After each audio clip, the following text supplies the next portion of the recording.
Hi everyone, good evening sa inyong lahat.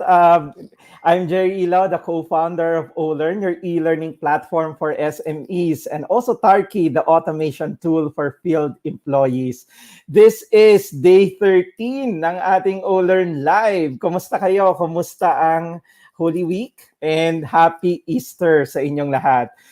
For those who are watching, please say hi and where are you from sa ating chat box. So please say hi and where are you from sa ating chat box. And at this point, let me introduce my partner and co-host, the chairman of AFI, the founder of Retail Academy, director of PMA, and an OD consultant, Mr. Eric Kaeg. Hi, Sir Eric. Good evening, Sir Jerry, and good evening sa lahat ng net viewers natin tonight. Today is April 13, our 13th episode. Oo nga, no? Happy Easter, Sir Jerry. Happy Easter sa lahat ng nanonood. Yes. Kumusta ang Holy Week mo, Sir Eric? Well, nakapag-reflect, no? We were able to join online masses and fortunately nagkaroon ng procession dito ng Blessed Sacrament around the village. So it actually roamed for 3 hours sa entire village dito sa amin, sa Parañaque, sa Maribel. So kayo, kamusta naman, Sir Jerry? We were able to do visita iglesia. Wow. And also, anong tawag natin doon? Yung 14 na Station of the Cross. Yun. Pero siya, yes. Online. So, sabi ko nga talagang nag-change na yung mundo natin because of this quarantine. So, everything is online. We're also able to watch si Pope Francis. Yes, yesterday. Yung Urbi et Urbi, yes. Yes, yan. Kapag plenary indulgence tayo. Yan. For those who just came in, please say hi and where are you from sa ating chat box. Yan, para naman mabati namin kayo. Yan. Sir Eric, anong pag-uusapan natin tonight? Naku, magandang topic natin, lalong-lalo na today that this ECQ has brought most entrepreneurs into the online and the digital world. So, yung ating speaker, will teach us, give us the tips on how to have a good image, not only online but personally, our personal brand, and become a worldwide and world-class, have a world-class personality. Yes, and in fact, yung guest natin tonight, lang naman siya, World Certified Image Consultant. Yes, wow, ang swerte natin. Grabe. Swerte ng mga viewers natin. Yeah, before I introduce her, siguro pasalamatan muna natin yung advocacy partner natin. Salamat sa AFI, Go Negosyo, Philippine Marketing Association, Philippine Retail Association, Let's Eat Pare, Institute of Management Consultants of the Philippines, Retail Academy, Leapreneur, Tarki, and of course, yung co-presenter natin sa Olern Virtual Business Summit, Union Bank Global Linker. Yan, so maraming salamat. Yes, salamat po. Sige, so Yeah, nandito si Joanna. Hi, Joanna ng San Juan. And also si Miss Joyce. Yan, sabi niya, hi, Sir Uy, Jerry, Sir Eric. Joyce, Sir kamusta Richie, po? is watching. Wow, hi, Sir Oh, Richie. Gelato so, and uh, yan, Don Burenix. yan. And then the Yeah, the milk nakalimutan, tea Kuri milk ni tea. Mr. Yes, Hope, tama, Sir yan. Ricky So, and Pretty Joyce. How are you po? yan. Okay, sige. So, Sige, introduce na tuloy-tuloy na natin. tayo. Our speaker is, as I've said, World Certified Image Strategist, Executive Coach, and Transformational Speaker. So please help us welcome the founder of Image Radiance Consultancy, Miss Toni Miranda. Hi, Toni. Hi, Jerry. Hi, Eric. How are you all? Good Good evening evening, Miss sa lahat Tony. ng nakikinig sa atin. I'm very excited to be with you and share again some insights about image, especially sa panahon ngayon, kailangan natin yan online. Yes, mukhang na-force, maraming na-force na mga entrepreneurs, kasama na ako doon.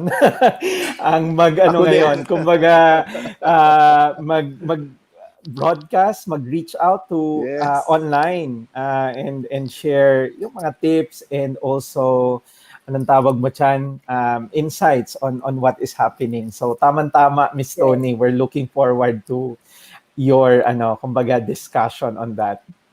Kumusta ka na, Miss Toni? Okay naman.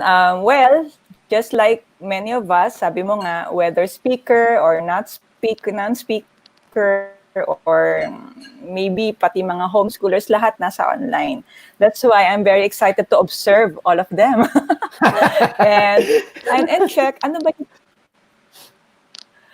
and check ano yung pwede kong mai-add na value, probably to give tips, to encourage more yung iba na this is our new normal. So while we are inside our home, we now learn how to make the most out of the essentials. Yun kasi importante, we embrace the reality and truth that we can actually live with our basic, diba? Our essentials. As long as we have this connection, diba? We can still add value to other people. Whether food ba or into service, we can still add value and continue with, especially sa mga business people, we can still continue. In spite of what we are experiencing now, whether we're comfortable or not, dapat continuous pa rin yung ating confidence, right? Ano pa? Yeah. Good image. Why? Because whether online, offline, we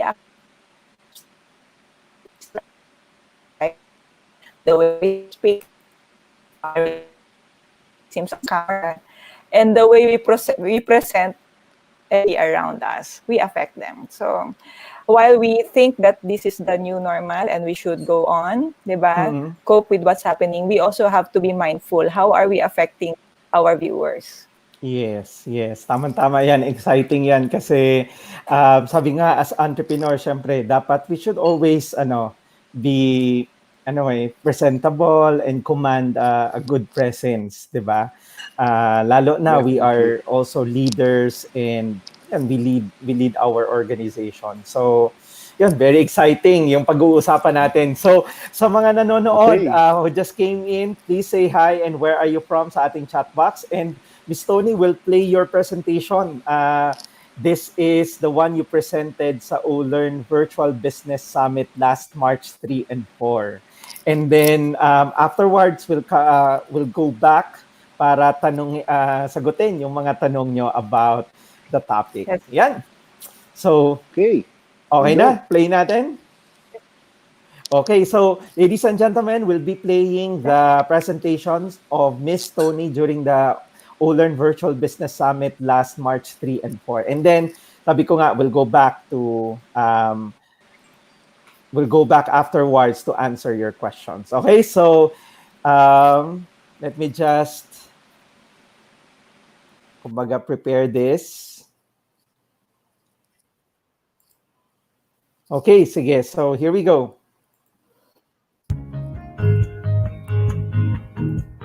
Okay, so when you enter the room, do you feel confident when you communicate with other people? Do people stop and listen to you when you speak? Kapag pumapasok ka ba sa isang room, sa boardroom, or sa isang lugar where you will have your meeting, what kind of attention do you get from your audience or from other people? Ladies and gentlemen, this morning, I will talk about world-class executive presence and how to build them. Ready na po ba kayo? Naririnig ko ba? Ready na ba kayo? All right. So, for over 30 years, or even as a child, I have been observing leaders from both small and big businesses. And even me, I was a leader in corporations, in businesses and associations. And I got curious to study how a leader convince another person to trust in their leadership and vision. So for so many years, I have been studying both the psychological, the image side, and even the neuroscience. What exactly is the missing link between the qualifications and the success of a business leader? So I learned that the missing link between the qualifications and the success of a business leader is executive presence. When people see you, alam na ba nila ang iyong qualifications, achievements, and background? No, the answer is no, right? But they will feel something about your appearance, about your behavior, and communication. I learned that it is not what you said and what you did that they will remember. It is actually how they felt about you, your appearance, your behavior, and communication that they will remember the most. So, to have the keyword in this lesson, what are the three important keywords in our lesson? First is, what is the message that you send out with your overall appearance, behavior, and communication? And then that message that you send out, how did they feel about that message? Third keyword is, that feeling that they felt, will it lead them to trust you, to follow your leadership and your vision? Think about it. Whether you are a front office frontliner, or sabi natin work at home mom, or work at home personnel, whether you're the owner or mid-level manager or even the company president, people are actually observing you. People are all eyes on you. You are actually in a spotlight. Do you agree? They observe your mannerisms. They observe your appearance. They actually observe you from head to toe. So if that is the reality, how come people still don't embrace the importance of executive presence?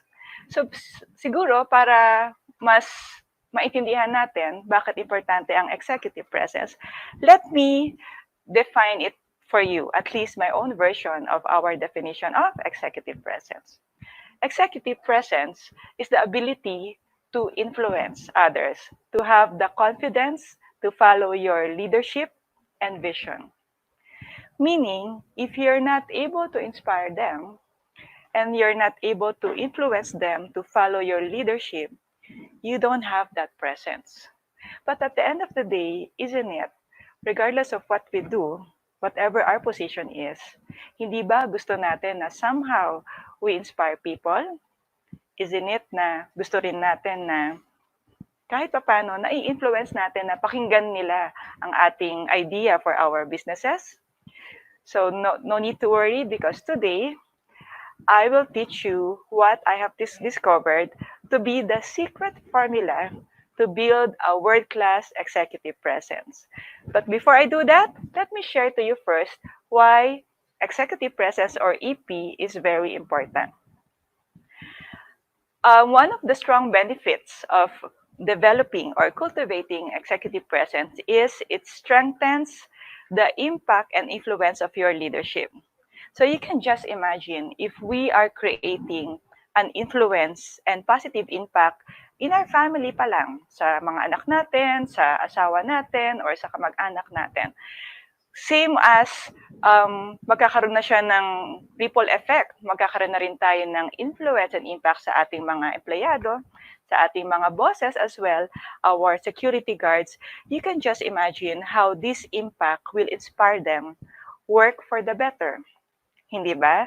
How this impact and influence will somehow encourage them to also inspire another person. So if they are already inspired and encouraged, they will now perform a good job, which will now lead to our second benefit. The second benefit of executive presence is it will improve your customer experience. Once your customers are happy with your products and services, they now serve as your marketing machine. Very effective marketing machine. They talk about you, they refer you. And when this happens, automatically, our third benefit will naturally happen, which is to increase your productivity. So if these are the strong benefits of executive presence, how come it's being neglected? How come, even if I've mentioned that it will increase your productivity, it will make your customers happy, how come we still see this kind of face? How come we still see an awful face in the workplace? How come we still encounter faces like this, unhappy face, encountered by our customer? And if executive presence is really very important, how come we are not concerned about our grooming, about ironing our clothes, about our breath, and about our total appearance and hygiene? And again, if executive presence is important, how come we are always late, 'di ba? How come lagi tayong actually hindi lang late, minsan mukha pang laging late. So if that's you, okay lang, kurap-kurap lang sa akin, hello, hello, but try to list down aha moments that you are now encountering as I continue my talk. Executive presence is very important, but you see, it's still being neglected by the body language that we do whenever we are out in the meeting that will make another person uncomfortable. Ganyan ka ba? Lagi ka bang nasa cellphone? Do we always make it a point to make the other person feel that they are not important and significant? Same as this one. If executive presence is very important, how come we find it so entertaining to participate in gossiping? O, di ba? O, teka muna. Wala akong pinapatamaan dyan, but I understand you because I was one, paano ba to? Aamin na ako. I was one of the gossipers before, and you see, I realize now and I learned that it is an impact of my childhood experience as well. Pero mamaya natin puntahan dyan. Ang tanong, it takes, are you the one getting information sa gossip or ikaw yung mismo nagbibigay na information? If that is a tick mark on you, sit back and relax and learn that later realize that it is actually affecting your image. So if executive presence is very important, how come it is being neglected? Let me show you this principle that our thoughts determines our feelings and our feelings determines our behavior.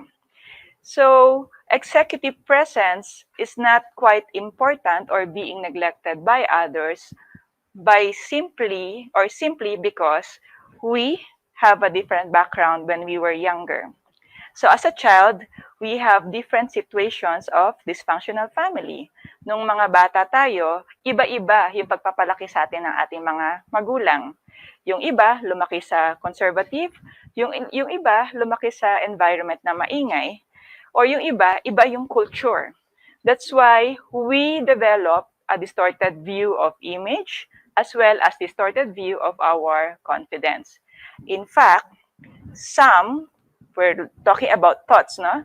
Some would even think that being noisy, being loud, and being proud is normal.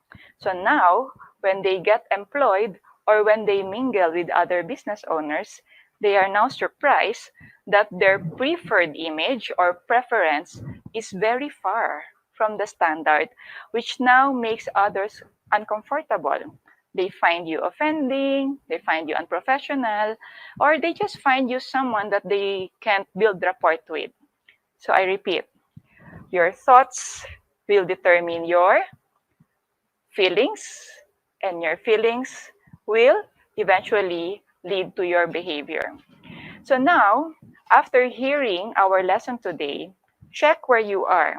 If this is your preferred version of your image, your appearance, behavior, and communication, and this is what I will tell you, or this is the standard that I will teach you, be the one to decide and choose if you want to remove the gap between your preference and the standards about executive presence.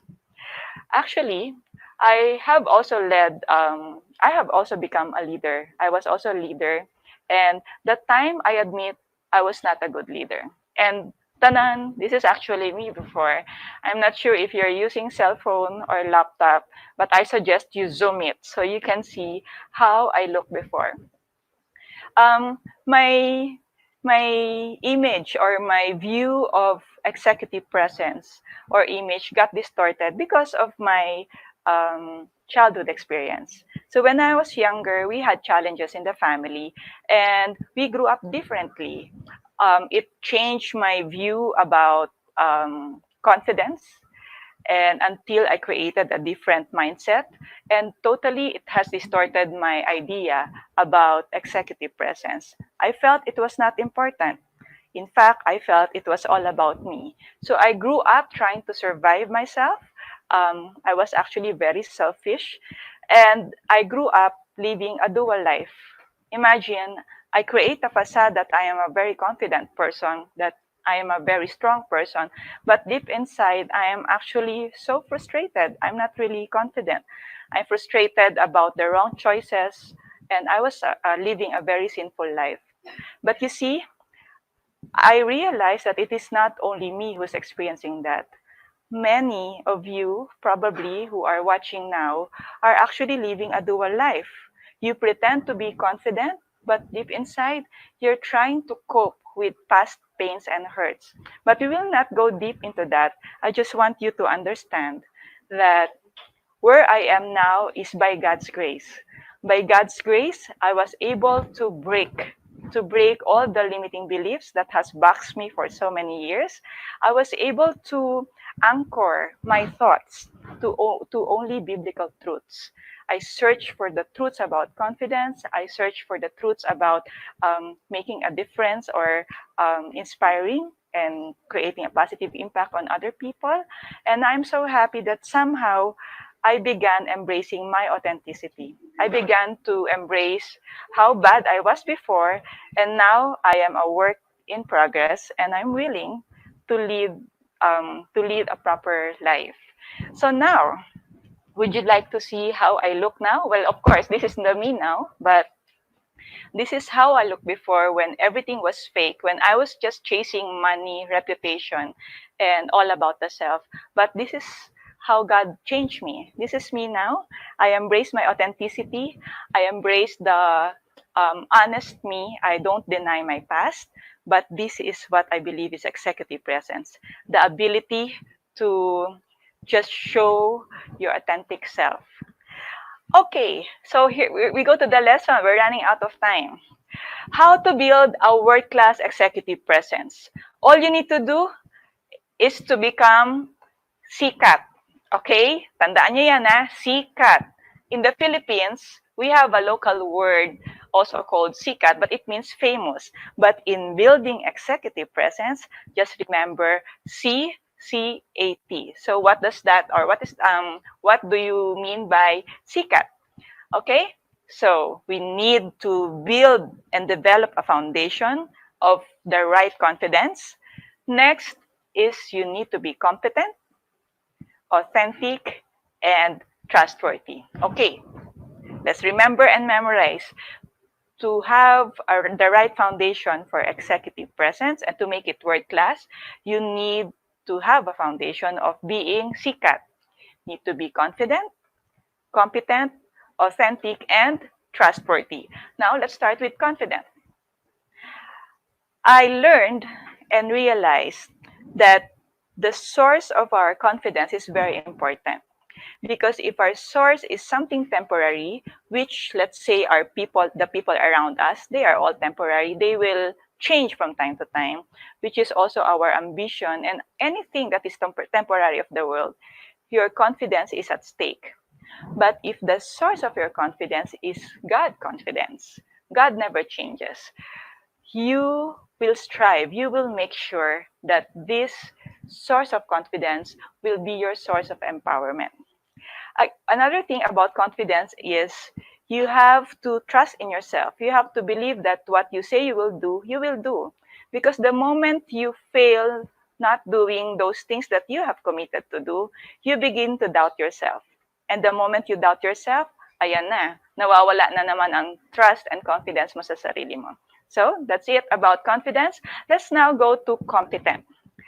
Learn, keep on learning. Okay, make sure you study, make sure you upgrade yourself, and make sure you focus on one expertise. Be 1 inch wide and 10 miles deep. Try to hone one expertise, try to perfect first one product and service, and be good at it.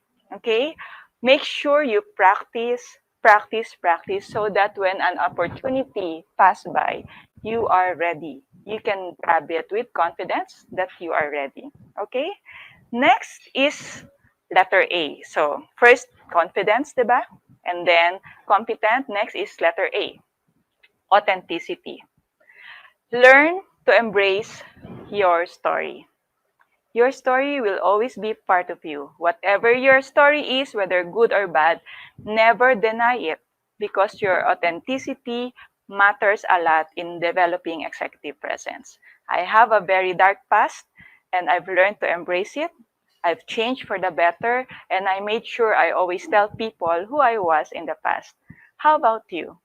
What is it stopping you? Ano pang pumipigil sa'yo para hindi i-embrace ang authenticity mo? You need to be consistent. You need to be authentic. You cannot be a different person at home, in the office, in your association, and even in your colleagues. It's only one, you're only a one person. So you need to be authentic to create that powerful presence. Last but not least, in our being sikat is you're being honest. Trustworthy. Being trustworthy is very important, especially in encouraging and influencing another person to trust in your leadership. Your integrity, your credibility, and honesty. Ang pagiging matotoo mo, ang pagiging matapat mo sa lahat ng mga sinasabi mo will bring you far. It will bring you far to success. Okay? So now that you know that you just need to be sikat or sikat to have the foundation of executive presence, now you are ready to apply and develop it and cultivate your executive presence. Paano? Paano gagawin yon? You need to be confident, competent, authentic, and trustworthy. Paano? Paano mo siya ipapakita? Yan. Kailangan mo siya maipakita sa be face. O wag maguluhan na, kanina, sikat, ngayon ay be face. Simulan natin sa brand. Okay? So ano nga ba yung be face? Papakita ko na muna lahat. So una, you have to brand yourself. Next, you need to get feedbacks. Next, check your appearance, okay? Habang nakikinig kayo sa akin, I'm sure some of you are in the office, some of you are driving, or some of you are at the comfort of their home. Get a mirror. Check your appearance. O, diba? Next is, how do you communicate? Okay? And last but not the least, how is your behavior? Okay, let's talk about brand. You need to brand yourself, otherwise, somebody else will do it for you. The following are the questions that you can do to brand yourself. First, you need to ask yourself these 3 basic questions. Are you ready? I-ready ng ating mga ballpen. First, what do I want to become? Okay? Just try to brainstorm. What do I want to become and answer that. Next, who do I want to become? Okay? Because your message, your brand should have that message of what I want to become and who do I want to become. And third but not the least is how do I want to be seen? So once again, if you are trying to develop your executive presence, you first need to brand yourself. Okay? Answer these questions: what I want to become, who I want to become, and how do I want to be seen. Because these are the informations that we need when we now make your brand foundation. Because if you don't brand yourself, as I've said earlier, somebody else will brand it for you. Okay? Next, very important aspect in cultivating your executive presence is F. Okay? Get feedback. Get feedback, get feedback, get feedback. Tanungin nyo yung mga kamag-anak nyo, yung anak nyo, yung asawa nyo. Tanungin mo yung mga business colleagues, both buyers, suppliers, as well as your friends. Be creative and be open in receiving their criticism on how to improve yourself further.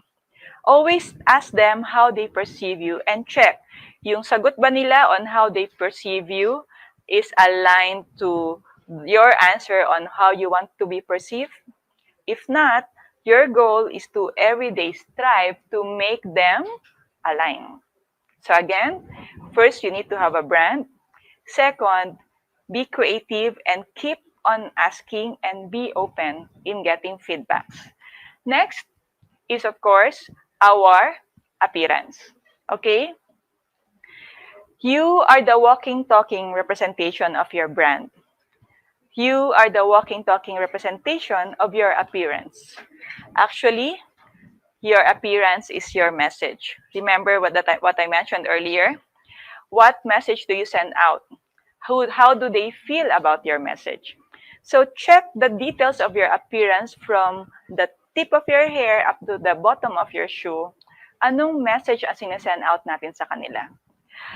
Ang message na dapat maipakita natin sa kanila is we look. Okay? We need to be perceived as healthy and authoritative. Why? Okay? Healthy is because we are sending out a message that we can make it happen, that we can deliver, that we are fit enough to give them that quality service that we are committing to them.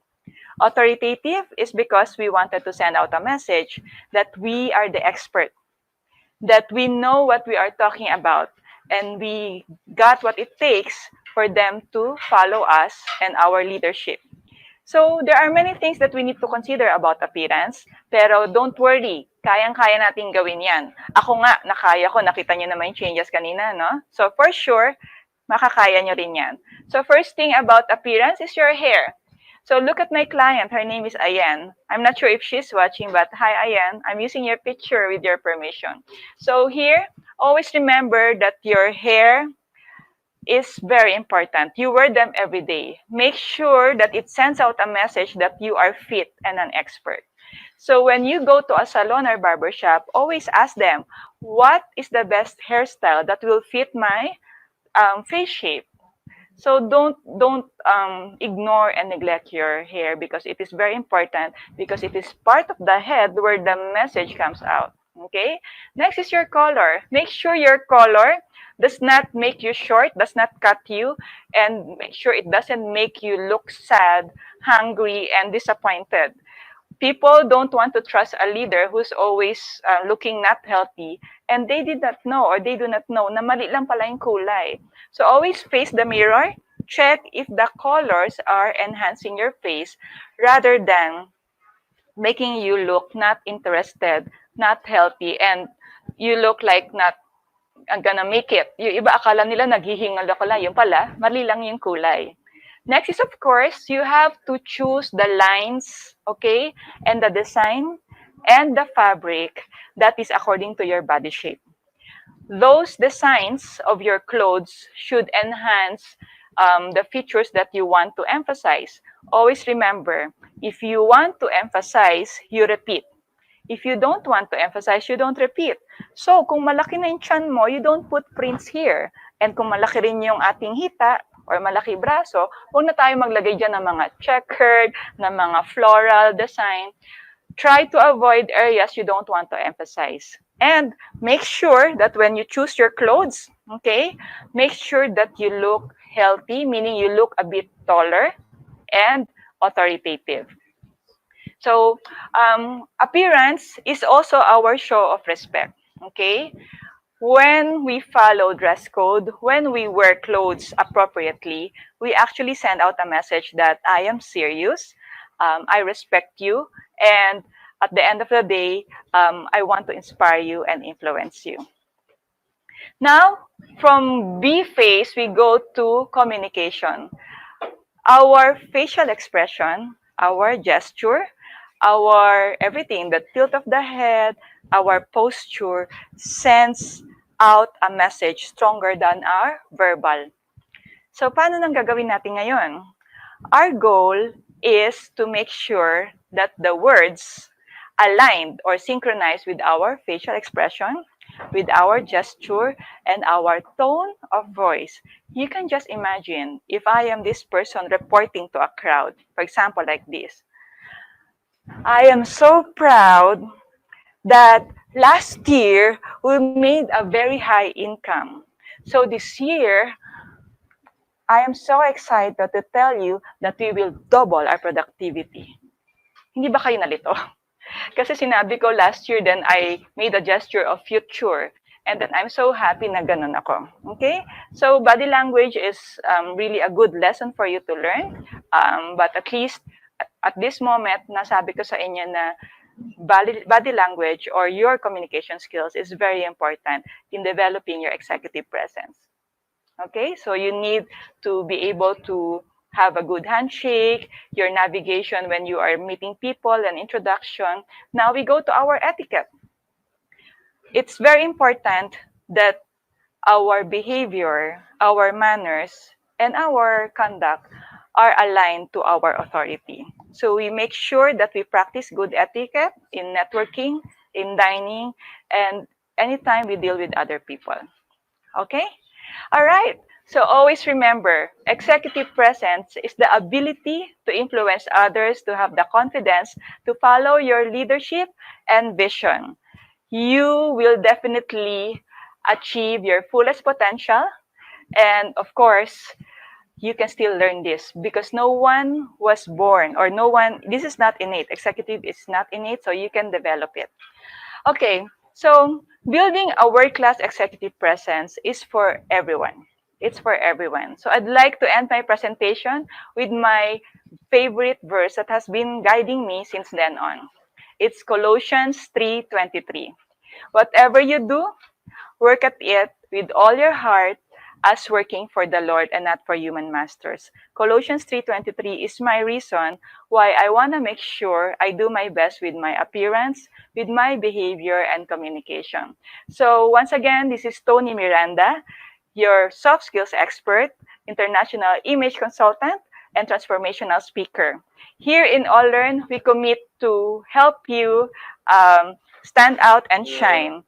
Let's all aspire to inspire, influence, and create positive impact so we become extraordinary inside and out. Please follow my social media at Toni Miranda PH and Radiance.ph. Happy learning to all of you. Thank you very much and God bless you all.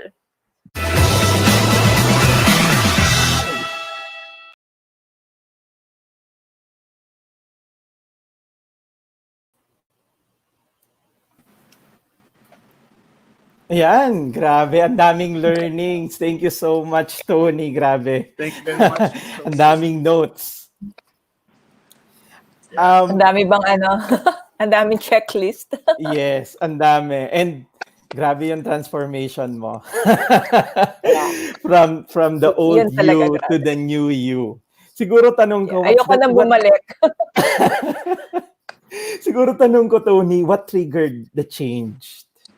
The change from the old you to the new you? Okay, it's really more of removing the denial that you don't need to change, because that's the stage of life or the reason, mostly the reason of most people why they are still trapped in their old self. Kasi 'di ba, we need remember earlier sabi ko we need to get feedback. Mm-hmm. We actually get feedback from friends, from parents, but we deny that we need to change, we need to improve. So now, yung sa akin, ang feedback na nakuha ko is the change of heart. Okay, so I don't want to entertain it before. No, I said I'm good. Kasi nga, the moment that we have everything, nagiging blind ano rin tayo sa mga how we affect other people. So now the feedback becomes not important. Akala ko talaga doon sa picture na pinakita ko, I thought I was really like looking successful already. Ano pa, I can get everything I want. Pero now looking at that picture, I understand why I'm not inspiring my family, my employees. Jerry, dati ang empleyado ko 180 plus. Ang dami, no? Dami. You can just imagine. You can just imagine how I'm not creating an inspiring legacy with them. So now, nung natutunan ko to, talagang I have to put it or create a content that will also touch the heart. Kasi I believe our heart will emanate Meaning, baliktarin natin, our image reflects the condition of our heart. So kunyari mabait ka, pero yung mukha mo talagang tabas mayabang, di ba? So lalabas yan, lalabas. Even our laziness, bakit ayaw natin mag-grooming, may reason yan, may pinanggagalingan siya. And grabe yung transformation talaga, as in yun, very, very surprising. And I think that's that change can really happen when you finally find yourself, 'di ba? At peace with who you are. Yes. Yun, yung mga sinabi mo ganon. Ang grabe yung leap ng old sa new. Yeah, Sir Eric. And Okay, Ms. Toni, nowadays, during the ECQ, most entrepreneurs and even our colleagues in the industry of public speaking and training have been using the digital platform so often, and there are a lot of webinars right now. Meron ka ba pwedeng mabigay na quick tips for those like us who are in doing webinars, podcast? Meron ka bang mga quick reminders to all of us? Ayan, nag-ayos tuloy ako. Okay. Always consider that even if you are at home, or let's say in your garage, or wherever you are, once you do this online thing, you are already addressing. In customer service, we call it the first touch point, diba? You are already affecting people. Okay? So whether the topic is related to leadership, appearance or not, you are affecting people. Remove unnecessary distraction, meaning since you have a very good content, diba? And the wisdom that you give out is really meaningful. Let them focus on that. Kasi let's say, for example, the background. Yeah, nakikita nyo. This is actually my home office. I am intentional in making sure, upo muna, practice kung ano yung nakikita. Kasi sayang yung message ko. Kung nakikita nila na merong basura doon, pa. The moment you decide to actually be exposed online, be intentional na rin with your appearance. Right? So, I'm not even asking na mag-suit ka. Like our two gentlemen here are very good. Okay, palakwa. pasado. It's just that you just need to be, you need to be presentable. Why? Because this is the moment, especially everyone is at home, diba? Everyone is accessing internet. So all eyes are on you.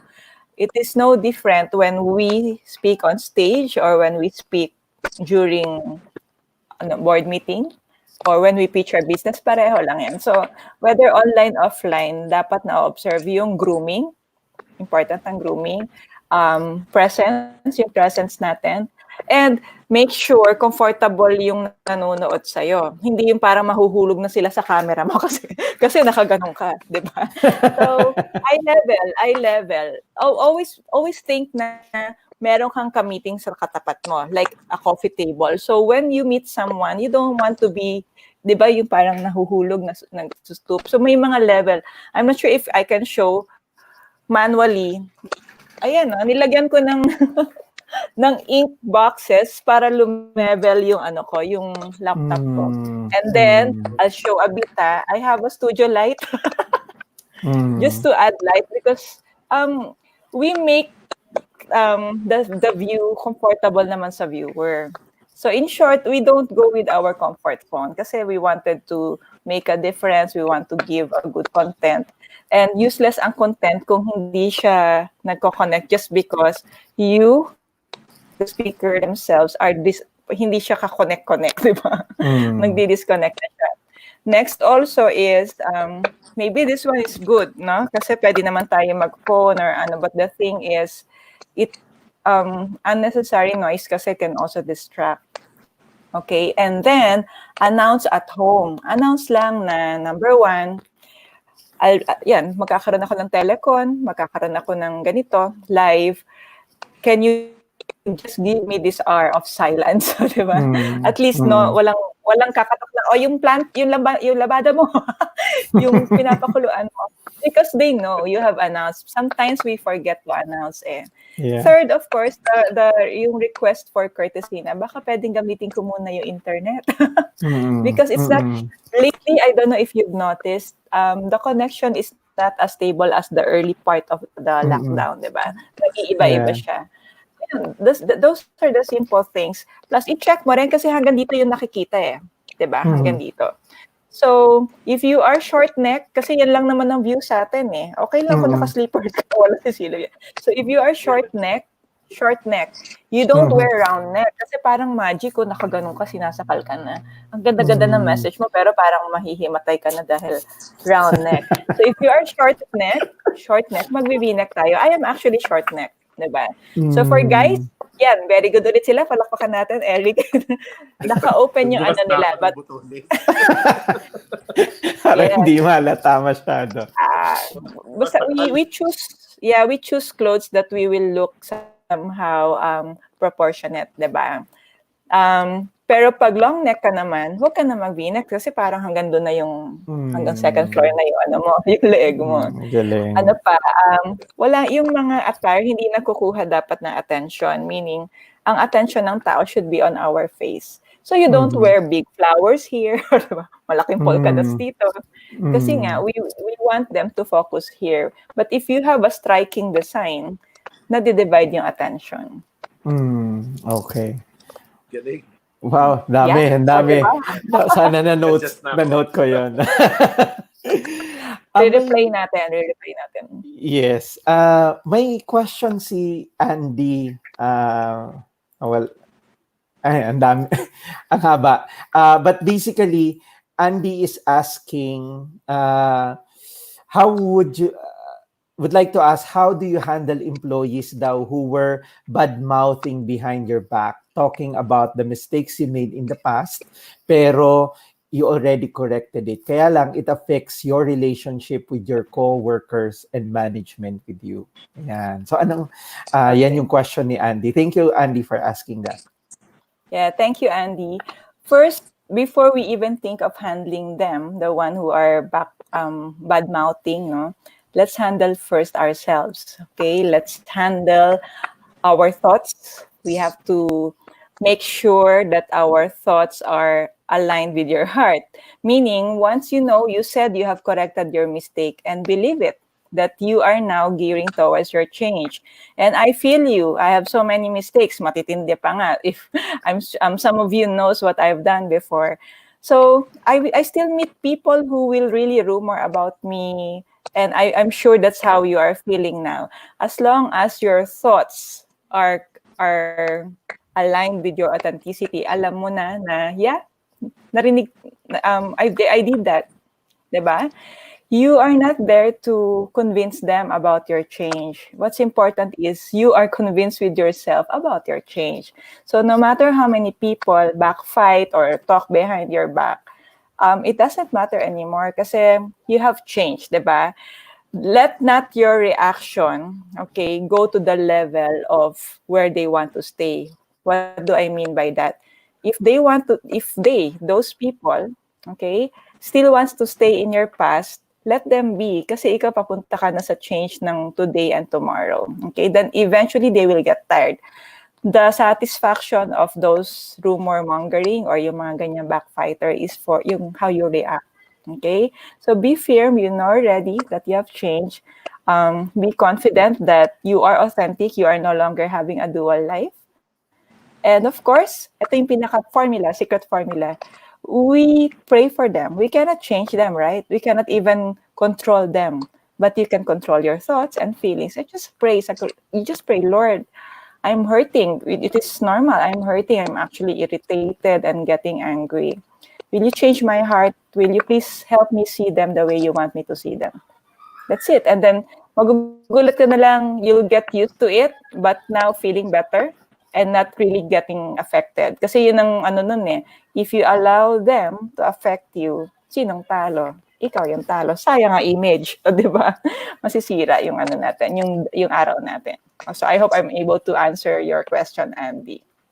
Yeah, ang galing. Gusto ko yung ano, yung sinasabi mo yung you move on and then let them, if they want to stay in that state na nasa past mo na, bahala sila. Yeah, that's a very good way to look at it. Sabi ni Eric Melchor, nice tips daw. Appreciate so much about online presence since I'm also doing webinars and live sessions online. Yan. Welcome, Eric. Toni, may mga naisip akong questions. Sure. Like, yung mga meron sa office na mga chismoso, like mga gano, or kaya, sorry, ano pala ang magandang gawin sa if you have people or know someone na chismoso or kaya may body odor, for example, how do you approach them and tell them to stop? Ganun ba siya? Okay, we rebuke them with love. Okay, so that's the only way. We don't tell them through another people. We don't even talk about them. We just have to go straight to them. We don't have this, parang we don't entertain the fear na baka hindi niya na ako respetuhin or baka magalit siya sa akin. That's the very reason why we don't improve. So you go straight to the example, no? Chismosa or chismoso. Okay. I have observed that wag mo nang palakihin na you are enjoying doing this. No, just go straight to the point. I have observed that you are creating rumors or entertaining rumors. And do you think it's good if you are in my place, how do you want me to handle you? Diba? Knowing that this is not correct. Okay? Same with body odor. Wag nang daanin sa letter, okay? I want to tell you straight because I want you to improve, okay? And I've observed that you have a certain smell that is not okay. Or diretso na, you have a body odor. The reaction ng tao is not will not determine you no, as a leader. Reaction niya yun eh. Pwedeng hindi siya sanay. And whether mag-rumor na naman siya about how you deliver the change that needs to be done, siya na yun. We cannot control. But what you should not do is to neglect your duty, not informing that person. Diba? Okay. Very well said. Isa pa akong question. When it comes naman to, like you mentioned about appearance, di ba, kanina? Yeah. Na yan, very good na may, dapat yung presentable, etc. What's your take on wearing expensive clothes or branded clothes? Kasi may mga iba na parang napipressure na, dapat branded, dapat ganito. What's your take on that? It's not important. Okay, what's important are the details that would make you look healthy, and maybe instead of using authoritative, credible and authentic. Ganon din ang take ko, Jerry and Eric, when it comes to expensive bags and shoes. Okay, it's the same. Yung looks mo will not change. Even the tag here, even this one, even if I buy the most expensive, attire. What matters is V-neck ba siya or round neck? Tama ba yung color? Is my hair correct? So but if the branded is something that you bought because it's durable, diba? And the fabric is talagang quality, then at least cost per wear yung kino-consider natin. But my answer again for that is no, it doesn't matter. It will not add up to your impact. Kasi yung iba, they're pressured na the way to sell success or to make them believe that I am successful, I have to, equip myself or show them that I'm wearing a branded shoe, t-shirt, everything. Okay naman yan. Okay lang naman yan. If your intention is, if your reason for buying those is because of quality and preference, but not as the source of your confidence and as your reason for feeling successful. Diba? Kasi nga, it's really the motive. Why did you buy it? Yun lang muna. Why are you using it? Pero kung sa tingin mong mas magmumukha kang CEO versus sa isang hindi naka-branded, that's wrong. Okay? Because everything is about the design, the lines that you see, yung look kasi, the perception. Bago pa nila makita yung brand, okay, tapos na yung meeting nyo. Diba? Tapos na. It's really the way you speak, the way you do the facial expression, the body language. It speaks louder than the brand that you are wearing. Yeah.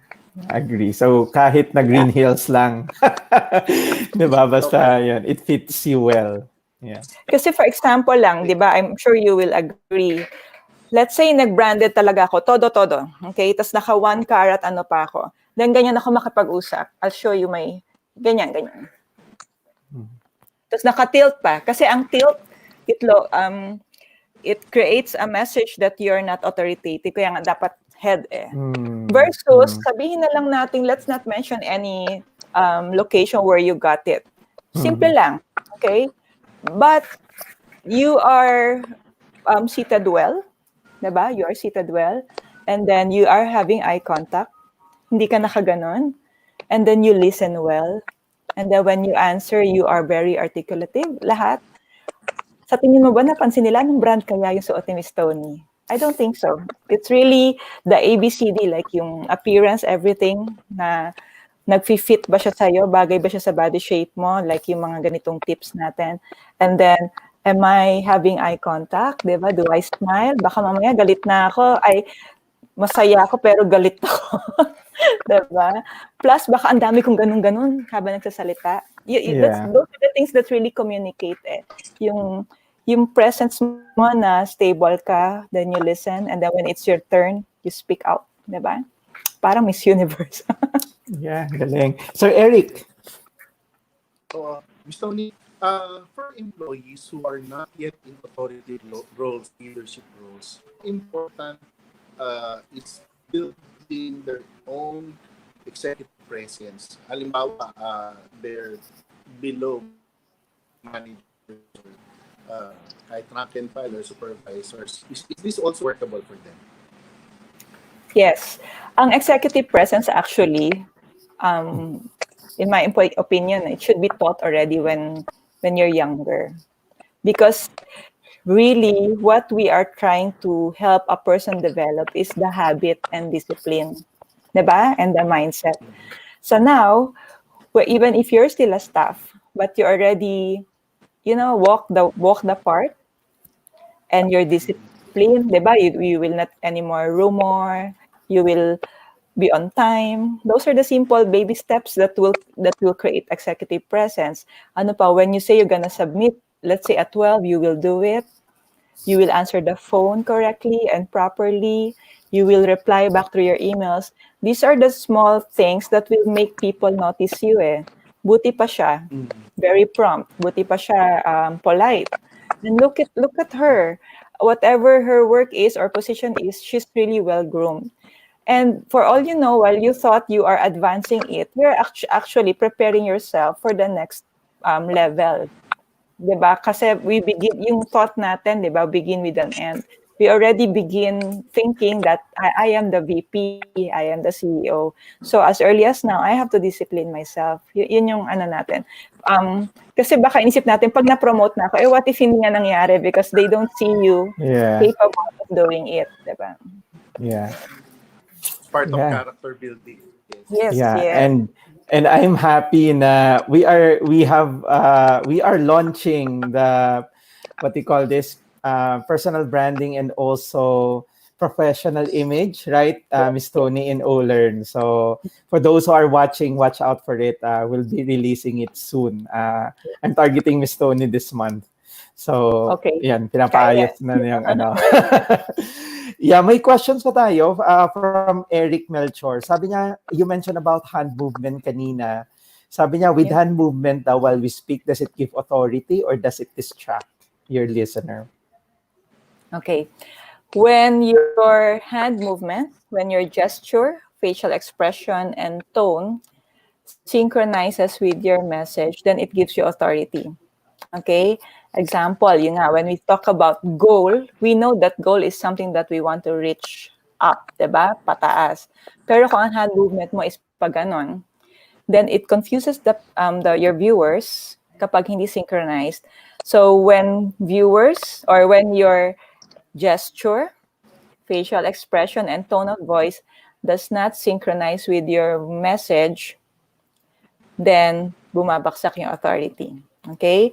But when everything synchronizes, okay, lahat yan together with your smile, with your eye contact, and facial expression plus this one, you will authoritative to have that authoritative communication. When I say communication, combination of verbal and nonverbal.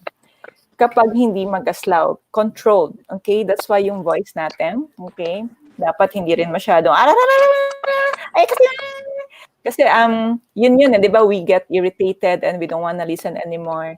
Kaya dapat siya, low tone, yan ang mga signs of authoritative.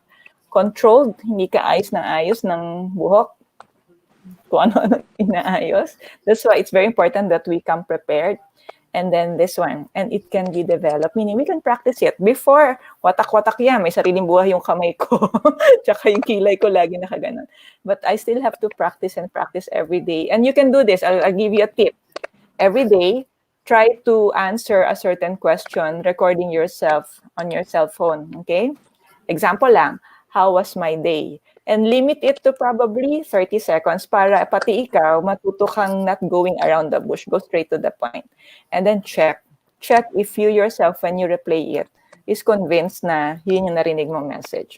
So first, napapansin mo naman, like napansin ko before, mahilig akong ganito sa ending. Gumagano ako sa ending. Ano pa? Mahilig akong gumanon. Isang katutak yung friends, tinitignan ko sa taas. Hanggang sa ako na mismo kinokorek ko yung sarili ko because I can view myself every day. Just answering one question. How was your day? So, for example, mag-selfie ka, di ba? Today, I went to ganito, I talked to ganon. Make sure, pag nire-review mo siya, nako-convince ka na yun yung nangyari. Yun yung ano niya. So, again, to answer that, kapag synchronized ang non-verbal mo sa verbal, your authority increases. Okay? But if it's not synchronized, bumabaksak. Galing. So, yan, ni-note natin yan. Record yourself daily answering one question and review your video. I think that's a very practical and doable tips talaga. Sabi ni Mais, wonderful tips from Toni Miranda. Yan. Hi, Mais. Hi, Mais. Yan, kanina na-mention mo to, tanong din ni Nicole, if you have naturally childish voice, how are you supposed to speak to command authority? So parang na-mention mo dapat low voice siya. Okay. What you can do first, kasi nga we have different tone. In fact, if you have watched kanina executive presses, medyo nasa high pitch kasi nagmamadali ako. That's why it's very important that we are relaxed.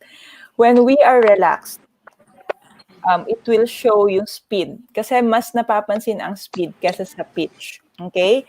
Yung sinabi kong tone kasi is yung talagang pansin din siya dahil parang hinihingal ka. Alam niyo ba? I'm so excited! Yan. Iba yon sa mas kina-high pitch ka. Hey, kamusta na? Diba? Mas relax siya. Okay, our topic for today is all about personal branding. Are you excited? Versus, hey, how are you? Our topic for today is about personal branding. Okay ka ba dyan? O, sino sinisindak mo? Nakuha mo? So, I understand there are many who have naturally childish, okay, and it can be characterized by high pitch, but yung speed can relax it. Meaning, if you speak slower, maganda nga, mas naitindihan pa nila. And remember, we have different accent too. Especially in the Philippines, we don't have one single accent. That's why I'm trying to also speak slower. And believe me, it took time for me to correct it. In fact, now may lumalabas pa akong mga accent, parang Chinese na pinaghalong Spanish na hindi maintindihan. Pero the secret is when I was trying to ask my coach how to do it, okay? Slowly, speak slowly. Speak slowly para yung content ng message mo maintindihan. Yan. Sabi ni Nicole, thank you daw, Miss Toni, and also si Eric Welcome. Melchor. Yeah, ang dami nating questions tonight. Pero may one last question ako dito. Pinahuli ko talaga siya. So, Sir Eric, kung may Yes, question Sir ka, i-ano ko lang tong pinahuli ko to. Kasi ito yung pinaka, I think, maraming nagwo-wonder. Yan, Miss Okay. Toni. What's your beauty regimen daw? Do you take collagen? Yan, tanong ni Miss Okay. Anne. Anne, I'm already okay. I'm already 46 years old. Okay, so maybe I can share to you. Wag na lang sabihin cliche, no? First is, kung makikita mo yung picture ko before, it's different when you live a stressful life versus a peaceful life. Yun muna yung una kong sasabihan. Kasi I've tried before, believe it or not, I tried before all those probably supplements and collagen, but it doesn't, okay, doesn't remove that sadness and stressful phase. It doesn't, okay, or it did not. Obvious na obvious. But once you have a peaceful, joyful heart, it will just emanate, no? And then afterwards, be mindful of your health, okay? Make sure you exercise. It's very important. I always, when I coach a leader, yun ang una ko sinasabi, do you exercise? I always ask that because leadership is discipline. So exercise is very important. Then, eto na yung mga libre kasi we can be beautiful and look awesome with the basic. Water, diba? If whatever your kilogram is, well, this is me, no, which I'm sharing with you. You just compute 0.007 ba? And that's the liter that you should take per day. So water is very important. Next is sleep. Really, sleep is very important. And of course, the others will follow. You moisturize every day. Lalo na yung mga ka-age ko, kailangan na natin yan. But we don't need to make it expensive. We don't need to make it expensive. Okay? We just have to really go with the basic first before applying the external things that can aid you, diba, with your aging. Sleep, water, and heart, very important. Very, very important. Na-expose ko tuloy yung age ko. So yeah, matutulog na nga ako ng maaga. Kaya matulog na tayo, 9 o'clock. Yeah, 9 o'clock na. Yeah, so you have other questions, Sir Eric? No, just like Okay thank na. Ms. Toni, no? And we are being watched globally. I've been seeing our viewers coming from different parts of the world, different parts of the Philippines. So I'm sure yung mga tips ni Ms. Toni, malaking tulong sa ating viewers. Yun, so thank you so much, Miss Toni. Siguro last words and invite them to where can they check you where can they follow you if they want to get in if they want to get in touch. Nabubulol-bulol na ako with you. Yeah, you can follow my social media accounts. I have two. One is for my personal, which is Toni Miranda Motivational Speaker, or at Toni Miranda PH. Then the other one is Radiance Image Consultancy, or at Radiance Image. You can also visit my blog para may magbasa naman. It's Toni.ph. Okay. Toni.ph. Ang galing. Ayan, sabi ni Edmond, kala ko 30s lang kayo, ma'am. Great Akala ko insights daw. Yeah, and we also have Nancy watching from Scotland, UK. Hi, Nancy. First time we have someone from Scotland. Okay, so yan. Sobrang salamat, Miss Toni. A lot of insights from your presentations, and I think even the Q&A, sobrang daming helpful tips that our viewers can really use and practice to build world-class executive presence. So, thank you so much, Miss Toni. And please follow Miss Toni's account, Toni.ph, and also Toni Miranda. You can search in Facebook. So, thank you so much, Miss Toni. Thank you, Ms. Toni. Thank you. Thank you to Eric and Jerry, and also to all the listeners and followers of Olern. Thank you. Thank you. Ayan, Sir Eric, Grabe, daming natin learnings from Miss Toni. Oo, Sabi ni Jerry. Mai, so yan, water, sleep, exercise. Yan. Kaya dapat wag na magpuyat. Lalo na sa pagkakaya natin na nag-air Y- digitally, no? Dami ko na-pick up doon para sa atin. Yes, sabi din ni Tony, love the episode, watching from financial literacy for Filipinos in Singapore. Yan, hi Joanne. Sylvia also says, yan, thank you kay Miss Tony. And Jason, sabi niya, thank you for the great insights, Miss Tony. Ayan, so Eric, so another episode ng ating Olern Live. Ala na, halo-halo ka na. So, yeah, we'll be seeing each other again on Wednesday. On Wednesday evening for our 14th out of 21 episodes. So, napakaganda ng ating session tonight, and we hope most of you will be able to apply what Miss Toni Miranda has taught us tonight. Yes. Okay, so yan, thank you so much everyone. We'll see you on Wednesday 8 p.m. for day 14 ng ating Olern Live. Yan. Maraming salamat. Have a good night everyone and happy Easter. Bye. Happy Easter!